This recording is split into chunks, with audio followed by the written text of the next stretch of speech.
Good morning everybody. आइए हम अगले टॉपिक पढ़ते हैं। जैसा कि मैंने पिछले वीडियो में संस्कृत व्याकरण के वर्णमाला के बारे में बात किया था और वर्णमाला हमने खत्म कर दिया है।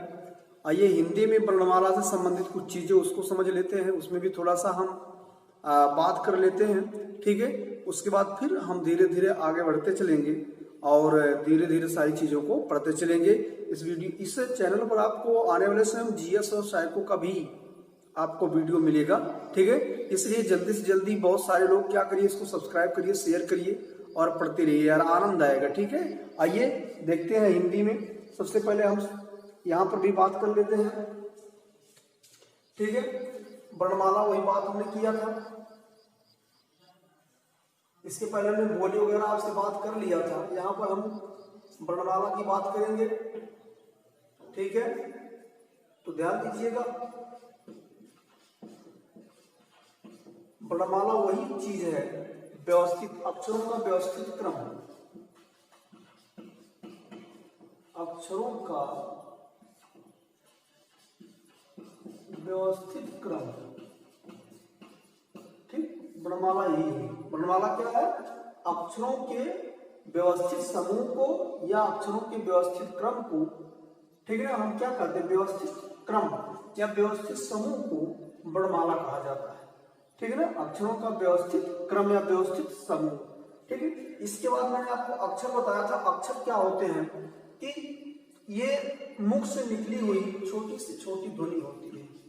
अक्षर जिसका खंड ना किया जा सके, जिसका खंड ना किया जा सके, ठीक। या आप सीधे सीधे कह सकते हैं कि मुख से निकली हुई छोटी सी छोटी ध्वनि को हम अक्षर कहते हैं, ठीक है। आइए इसके बाद हम बात कर लेते हैं। वर्णमाला को समझ में आ गया होगा कि अक्षरों का व्यवस्थित समूह, अक्षरों का व्यवस्थित क्रम, ठीक है। और अक्षर क्या होता है? मुख से निकली हुई छोटी से छोटी ध्वनि को हम अक्षर कहते हैं। इसके बाद हम बात कर लेते हैं, ये जो स्वर और व्यंजन है उसका मैंने संस्कृत में आपको पाल बता दिया था, उसके बारे में मैंने बात कर लिया था। यहां पर भी हम लोग पढ़ लेते हैं, ठीक है। तो यहां पर हम बात कर लेते हैं अक्षरों की। वही दो प्रकार अक्षर, ये दो प्रकार होते हैं, वही सेम है, स्वर और व्यंजन। स्वर और व्यंजन। स्वर क्या होते हैं? स्वतंत्र बोलने वाले अक्षरों को, यानी स्वतंत्र, जो स्वतंत्र उच्चारित होते हैं, ठीक है, उनको हम क्या कहते हैं? स्वर कहते हैं। और स्वर हिंदी में ध्यान दीजिएगा, इनकी संख्या 11 होती है। हिंदी में स्वरों की संख्या 11 और व्यंजन की संख्या 33 होती है, जबकि संस्कृत में जो स्वर होते हैं वो 9 होते हैं और व्यंजन 33 ही होते हैं, ठीक है। अब बात कर लेते हैं स्वर। वही उतने प्रकार के हैं, 3 प्रकार के, ठीक है। हरस्व स्वर, हरस्व स्वर, इसके अंतर्गत आ, ई, उ और री, ठीक है ना। ये 4 स्वर आते हैं संस्कृत के अंतर्गत और इन्हीं हरस्व स्वरों को मूल स्वर भी कहा जाता है।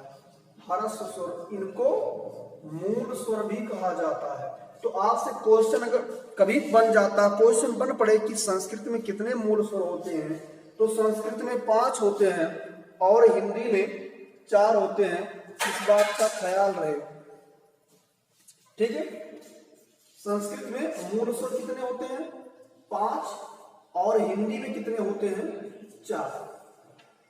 ध्यान से सुनिएगा, हिंदी में 4 होते हैं, संस्कृत में 5 होते हैं, ठीक। मूल स्वर की बात मैं कर रहा हूं। और आगे देखिएगा, तो इन आ, ई, उ, री को हम मूल स्वर कहते हैं। इसके बाद ये दीर्घ, और इसको ध्यान दीजिएगा, ये दीर्घ भी होते हैं एवं ह्रस्व भी होते हैं। तो ये चारों दीर्घ भी हो सकते हैं, ह्रस्व भी हो सकते हैं, ठीक है। देखिएगा मित्र, आप मेरी बात को ध्यान से सुनिएगा, यहां बहुत सारी चीजें आपको मिलेंगी, लेकिन जब सुनेंगे तब इसी प्रकार से दीर्घ स्वर देखिएगा। अब दीर्घ स्वर जो होते हैं ये 7 होते हैं, ठीक है, तो 4 हो गया। दीर्घ स्वर जो होते हैं 7 होते हैं। इसका बड़ा रूप आ, ई, उ, री, इसके अलावा ए, ऐ, ओ, औ, ठीक है। ये 7 पूरे 8 हो गए आपके, ये नहीं होगा, 7 ही रहेंगे, ठीक है। आ, ई, उ, ए, ऐ, ओ, औ। और मैंने आपको बताया था ये 3 जो होते हैं ये 3 सादा स्वर होते हैं, ठीक है, और ये जो होते हैं संयुक्त होते हैं 4। अगर कभी भी क्वेश्चन कर देता, कभी भी पूछ लेता है कि कितने संयुक्त स्वर होते हैं, संयुक्त स्वर बोल रहा हूं, संयुक्त व्यंजन नहीं, यानी कि संयुक्त व्यंजन और संयुक्त स्वर दोनों 4 होते हैं, इसको ध्यान दीजिएगा।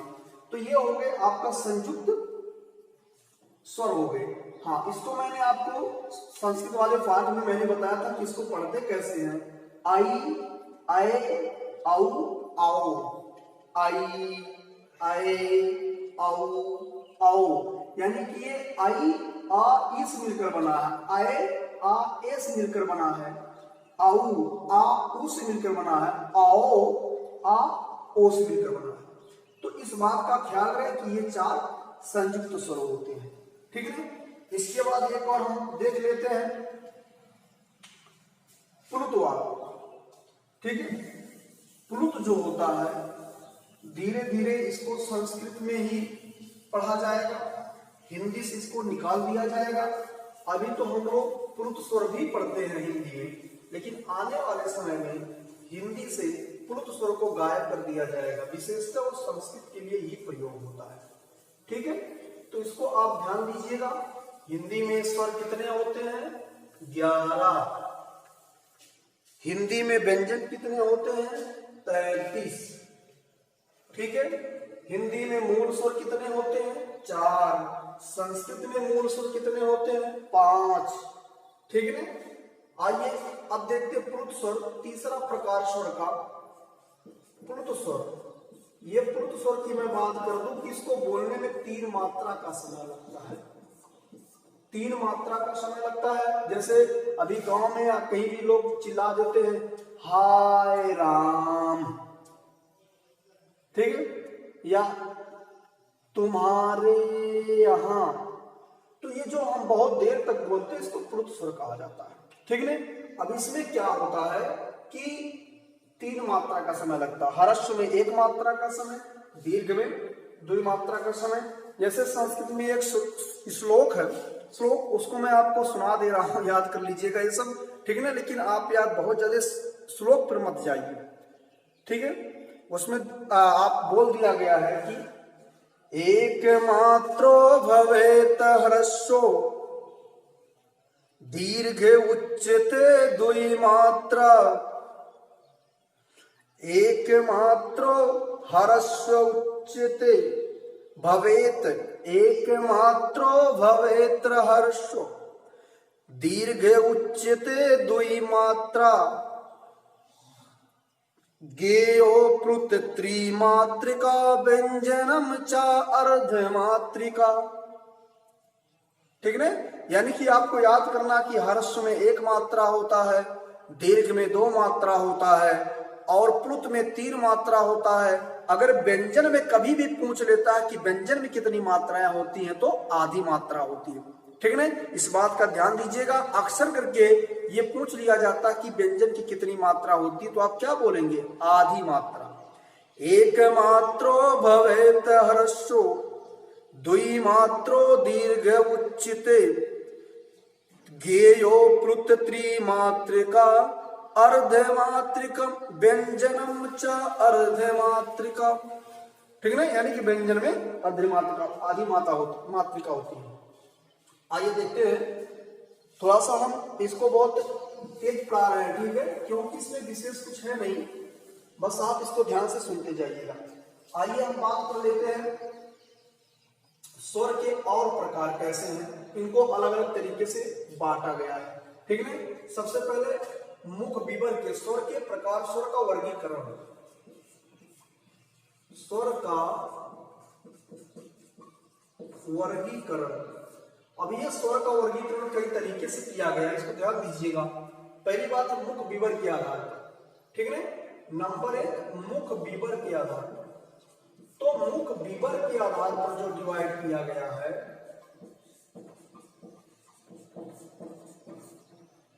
मुख विवर के आधार पर ये 4 होते हैं, इसको ध्यान दीजिएगा। ऐसे मैं क्रम से बता दे रहा हूं। संवृत्त, इसके बाद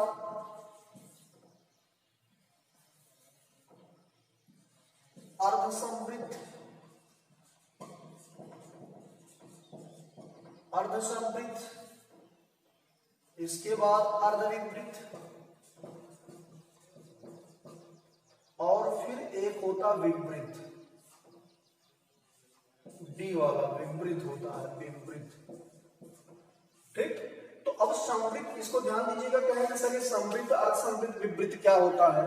तो जो संवृत्त होता है, संवृत्त, इसको ध्यान दीजिएगा। संवृत्त, इसमें क्या होता है कि जो हमारे मुखविवर होते हैं, अर्थात हमारे जो होठ होते हैं, ये बहुत कम खुलते हैं, ठीक है ना, बहुत कम खुलते हैं, इसलिए इसको बोला जाता है संवृत्त। इसके अंतर्गत आपका ई आता है और ऊ, बस, ठीक है, ई ऊ, ई ऊ, ई ऊ, इसको ध्यान दीजिएगा। संवृत्त हो गया। अर्धसंवृत्त के अंतर्गत ई ऊ, ओके, ई ऊ, ये अर्धसंवृत्त। यानी कि संवृत्त का मतलब होठ बहुत कम खुले, अर्धसंवृत्त का मतलब है उससे ज्यादा खुले, और अर्धविपरीत का मतलब है उससे ज्यादा खुले, और विपरीत का मतलब है सबसे ज्यादा खुले, ठीक है। मतलब ऐसे मुंह करिए आप, ऐसे ऐसे, ये हो गया संवृत्त, अर्धसंवृत्त, अर्धविपरीत, ये खोल दिया, क्या हो गया? विपरीत पूरा हो गया। तो इस बात को ध्यान दीजिएगा। थोड़ा सा आप खोलेंगे होठ को तो संवृत्त, उससे ज्यादा खोलेंगे तो अर्धसंवृत्त, उससे ज्यादा खोलेंगे तो अर्धविपरीत, अब पूरा खोल देंगे आ तो हो जाएगा क्या? विपरीत। ओके। तो संवृत्त के अंतर्गत हो गया आपका क्या? ई ऊ,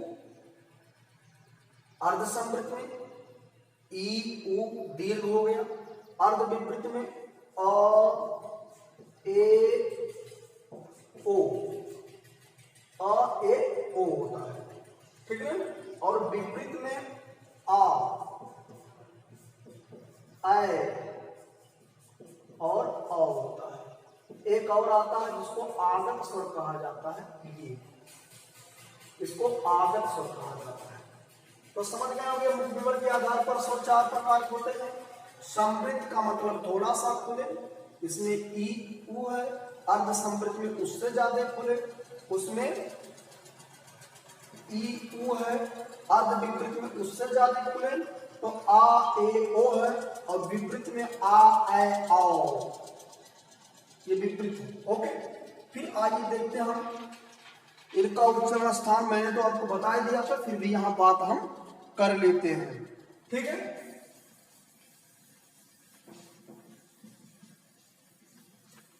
और दूसरे नंबर पे दिया है इसमें उच्चारण स्थान के आधार पर।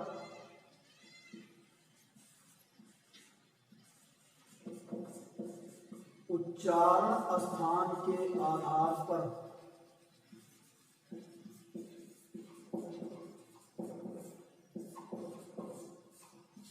ठीक है। तो इसमें ऐसे हम बता दे रहे, ध्यान दीजिएगा। पहली बात तो आप सुन लीजिएगा कि जो आप बोलते हैं तो इसको नीचे से आप याद किया करिए। सबसे नीचे आपका यहां कंठ है, इससे ऊपर जाएंगे तो तालु है, तालु से और ऊपर जाएंगे तो आपको मूर्धा मिलेगा। जो उठा हुआ भाग है तलवे, तलवा जो ऊपर का है, ऊपर का तल प्लेट वाला, उससे आगे आएंगे मेड़, जो मेड़ है उसी को मूर्धा कहा जाता है। उस मेड़ से और दांत, दंत मूल के बीच में जो स्थान होता है उसको वर्ष बोला जाता है। और ये दंत है, फिर आगे होस्ट देख ही रहे हैं आप। तो ये क्रम आप याद रखिएगा। नीचे से ऊपर, नीचे से ऊपर आएंगे कंठ, ताल, मूर्धा, वर्ष और होस्ट। तो सबसे पहले देखिएगा आ आ आ आ, ये आ जो है ये कंठ से उच्चारित होते हैं, किससे? कंठ से। ओके, आ कंठ से। ई ये तालु से। इसके बाद री मूर्धा, ठीक। इसके बाद ए आय, एक कंठ ताल, कंठ तालु, ओ औ, ये कंठ होस्ट, होस्ट, ठीक है। तो ये हो गया उच्चारण स्थान के आधार पर स्वर का प्रकार। आ कंठ, ई तालु, रिह मूर्धा, ए ऐ कंठ तालु, ओ औ कंठ ओष्ठ। तो इसको आप ध्यान से देख लीजिएगा, स्क्रीनशॉट ले लीजिएगा, ठीक है। आगे फिर हम देखते हैं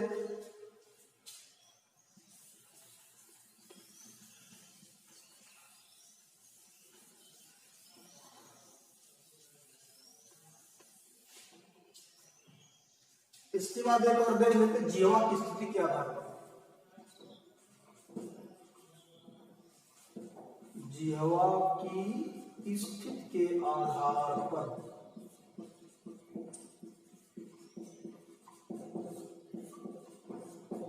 ठीक। इसमें देखिएगा अग्र होते हैं, अग्रस्वर, पश्च स्वर और मध्य स्वर। तो मध्य स्वर में केवल एक होता है क्या? आ। अग्र स्वर में ई ए ऐ। ओके, इसके बाद शेष जितना बचेंगे सारे इसमें आ जाते हैं आपका। उसमें आ हो गया, ऊ हो गया, ऊ हो गया, ओ हो गया, आ हो गया, री हो गया, तो सारे इसी में आ जाते हैं पश्च में। तो आप इसको याद रखिएगा। अग्र स्वर में ई ए ऐ, पश्च स्वर में आ उ ओ औ री, मध्य स्वर में आ आता है। इसको उदासीन स्वर भी कहा जाता है, उदासीन स्वर, ठीक है। आगे देखिएगा, एक और तरीका इसका मैं उसको बता दे रहा हूं कि जीवा को होठ की स्थिति के आधार पर भी डिवाइड किया गया, होठ के आधार पर, ठीक है। तो जो होठ होते हैं ओष्ठ, ओष्ठ के आधार पर भी इसको डिवाइड किया गया है। ओष्ठ की आकृति के आधार पर,